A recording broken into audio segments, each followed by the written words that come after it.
This question is from CBSE 2025 physics examination. Statement of the problem says two infinitely long conductors kept along x dash and y dash are carrying current of I1 and I2 along the negative x and the negative y axis. अब इसमें ये दो conductors हैं. This is x dash. This is carrying a current of I1 along the negative x direction. So suppose this is I1 and this is y dash. This y dash is carrying a current of I2 along the negative y direction.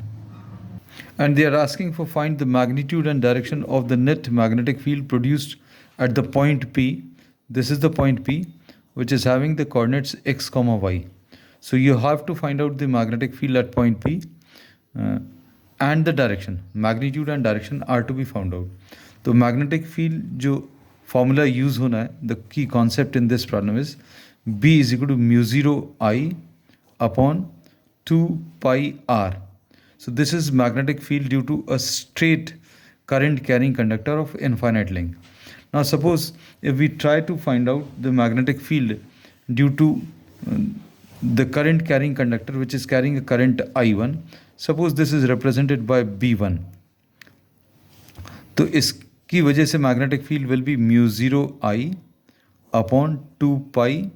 अब इस I1 का P point से ये जो distance है, distance of the point P from this x dash or the conductor which is carrying a current I1, this will be equal to y, क्योंकि ये वाला जो distance है, this will be x. So distance of the point P from the conductor carrying current I1 will be y. So we are writing this as y. अब in terms of vectors we have to specify the direction also.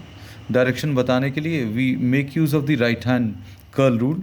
Right hand curl rule says that you have to use the right hand such that the thumb points in the direction of current and the curl of the fingers at the point P is inwards, अंदर की तरफ है. तो अंदर की तरफ कौन सा डायरेक्शन है? That is the negative Z direction, क्योंकि एक्स डायरेक्शन ये है, वाई डायरेक्शन ये है, Z direction is upwards. So this magnetic field at the point P due to this conductor carrying current I1 is inwards, so we will be writing this as minus k. So this is B1. अब magnetic field at the point P due to the conductor carrying current I2, अब इसमें current I1 लिखना पड़ेगा. We'll write down this as I1. Magnetic field due to the current carrying conductor carrying current I2 will be mu 0 I2 upon 2 pi distance of this conductor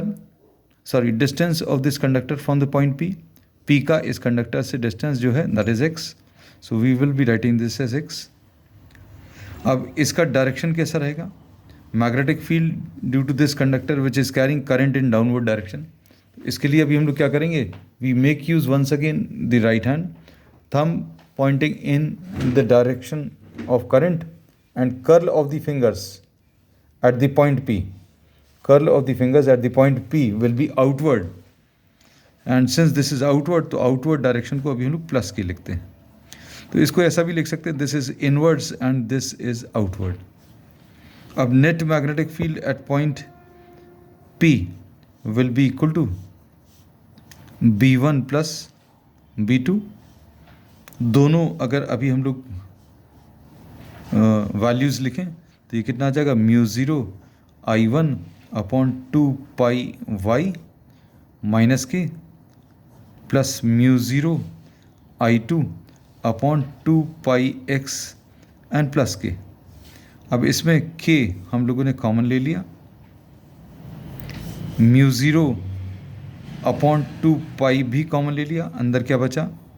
अंदर बचेगा I1 upon y with a minus sign and plus I2 divided by x, which can further be rewritten as mu 0 upon 2 pi I2 upon x minus I1 upon Y. अब direction exactly अभी हम लोग तब बता सकते हैं if we know the relative values of I2 upon X and I1 upon Y. So if I2 upon x is greater than I1 upon y, then direction of magnetic field at point P will be along plus k. That means this will be along plus k or along positive z, or we see that this will be outwards. We will be marking this by a dot. ये तो पहला case है. दूसरा case, if I2 upon x is smaller than I1 upon y, तो इसका जो answer है, ये अगर छोटा है ये बड़ा है, तो आंसर इसका कैसा आ जाएगा? Negative. Then BP will be along negative k और along negative z डायरेक्शन. और नेगेटिव z डायरेक्शन मतलब हम लोग इसको इनवर्ड्स भी बोल सकते हैं.